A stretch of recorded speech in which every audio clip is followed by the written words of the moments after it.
El 14 de agosto de 1847, los registros de plantaciones del distrito de Bow Worth, Carolina del Sur, documentaron un incidente que las autoridades intentarían borrar de todos los archivos históricos. Una mujer de 2,18 metros de altura, 7 pies y 2 pulgadas, comprada por la asombrosa suma de $3,000, mató a 6 capataces en una sola noche usando únicamente las cadenas destinadas a mantenerla prisionera. El Charleston Medical Journal mencionó brevemente su autopsia antes de que la entrada fuera arrancada de todas las copias sobrevivientes, y 3 testigos que declararon en la investigación posterior desaparecieron en un plazo de 18 meses. Durante más de un siglo, los descendientes de las familias involucradas se negaron a hablar de lo ocurrido en Riverton Hall, pero cartas y facturas de venta descubiertas recientemente revelan una historia tan perturbadora que desafía todo lo que entendemos sobre la resistencia humana, la venganza calculada y los extremos a los que la gente puede llegar para preservar terribles secretos. Antes de continuar con la historia de la mujer conocida únicamente como Sara la Alta en los documentos que sobrevivieron, quiero preguntarte algo. Este canal está dedicado a descubrir los rincones más oscuros de la historia estadounidense, las historias que fueron deliberadamente ocultadas, las verdades demasiado incómodas para ser reconocidas. Si historias como esta te importan, presiona el botón de suscribirte ahora mismo. Y tengo curiosidad, ¿desde dónde nos escuchas? Deja el nombre de tu estado o ciudad en los comentarios. Saber dónde se encuentra nuestra audiencia nos ayuda a descubrir más misterios regionales como este. Ahora, volvamos al distrito de Beaufort en 1847, donde ocurrió algo que perseguiría a toda una comunidad durante generaciones. Los documentos que sobrevivieron nos dicen lo siguiente. Ella llegó encadenada con grilletes forjados especialmente en una fundición de hierro en Charleston, cada eslabón del doble de grosor que las restricciones estándar. El distrito de Beaufort en 1847 ocupaba una posición peculiar dentro de la rígida jerarquía social de Carolina del Sur. El algodón de las Sea Islands había generado fortunas para familias cuyos apellidos aparecían en las páginas sociales de Charleston. Sin embargo, esas mismas familias vivían en una ansiedad constante por mantener el control sobre poblaciones que las superaban en número 10-1.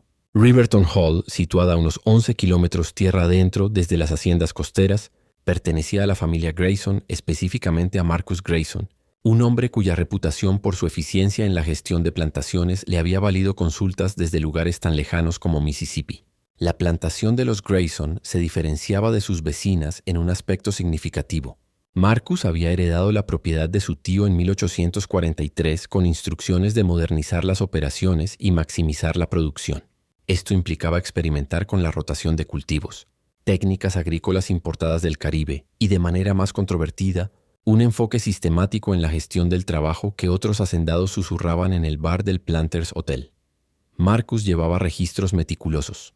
Medía todo, las horas trabajadas, la comida consumida, los castigos aplicados e incluso las dimensiones exactas de los alojamientos donde dormían los trabajadores esclavizados. Sus libros de contabilidad, preservados en los archivos de la South Carolina Historical Society, bajo acceso restringido, revelan una mente obsesionada con el control y la optimización. Riverton Hall se extendía sobre 800 acres de tierra algodonera de primera calidad, limitada al este por los pantanosos afluentes del río Combe y al oeste por un denso bosque marítimo que los lugareños evitaban después del anochecer. La casa principal, una estructura de 2 pisos con columnas dóricas importadas de Italia, se erguía sobre una ligera elevación con vista a los campos. Detrás de ella, dispuestos con precisión geométrica, se encontraban los edificios de trabajo, la casa del algodón, el molino, la herrería, las viviendas de los capataces y más atrás, casi invisibles desde la casa principal, las 2 filas de cabañas de esclavos donde vivían 127 personas en enero de 1847. Ese año, Marcus empleó a 4 capataces, cada uno asignado a sectores específicos de la operación.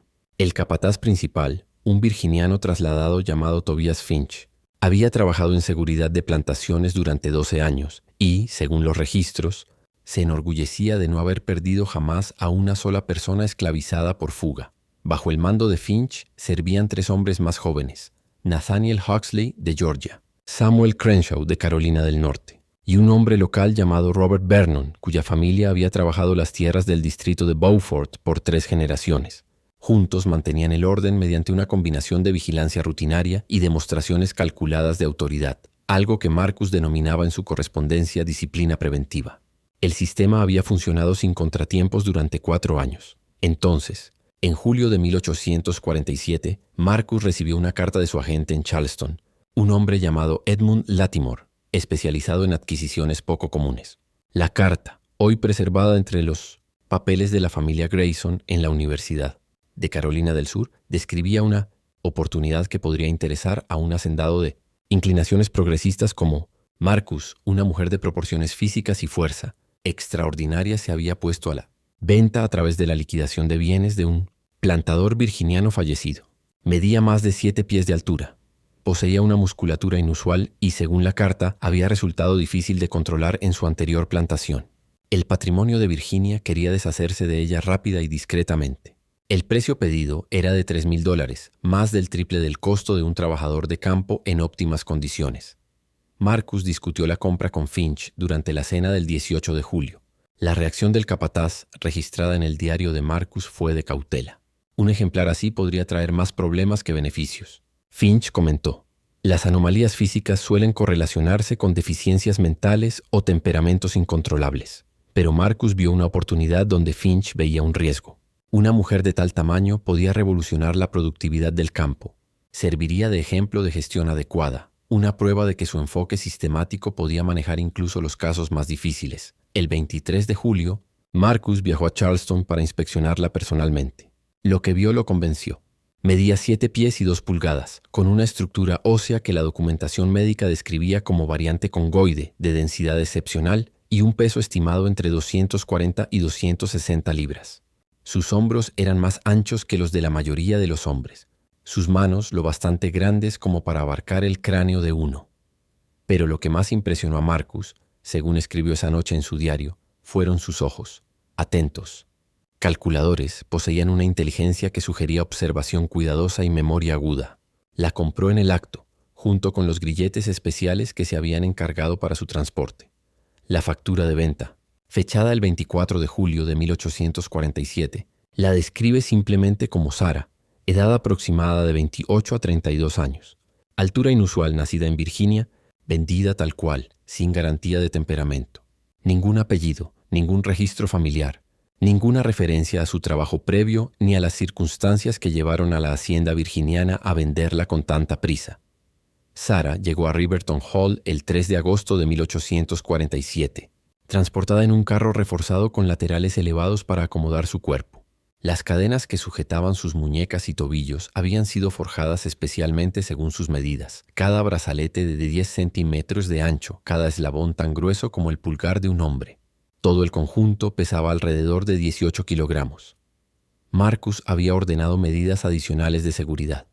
Un carro con paredes altas, 2 guardias armados a caballo a los lados, y estrictas instrucciones de que no debía ser liberada de sus cadenas hasta que se prepararan alojamientos adecuados en la plantación. Los demás trabajadores esclavizados de Riverton Hall ya habían escuchado rumores sobre su llegada. La noticia circulaba por los barracones con una eficiencia peculiar que Marcus nunca logró comprender del todo, a pesar de sus intentos de controlar el flujo de información. Cuando el carro apareció a la vista, todos los que no estaban trabajando en los campos buscaron excusas para situarse cerca del patio principal. Lo que vieron los perturbó de una manera que iba más allá de su tamaño físico. Una mujer registrada como Dina declaró más tarde que nos miraba como si estuviera contando, como si estuviera midiendo algo que nosotros no podíamos ver. Otro, un hombre llamado Júpiter que trabajaba en los establos, dijo: su rostro no tenía miedo, y eso me asustó más que si hubiera estado llorando o peleando. Parecía que estaba esperando algo.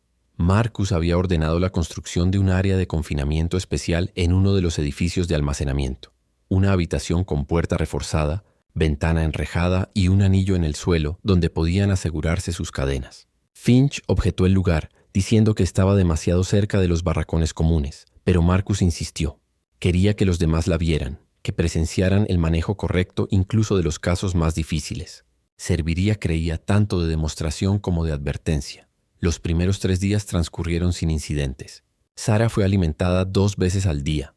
Se le permitió un movimiento limitado dentro de su habitación asegurada y fue sometida a lo que Marcus llamaba evaluación observacional.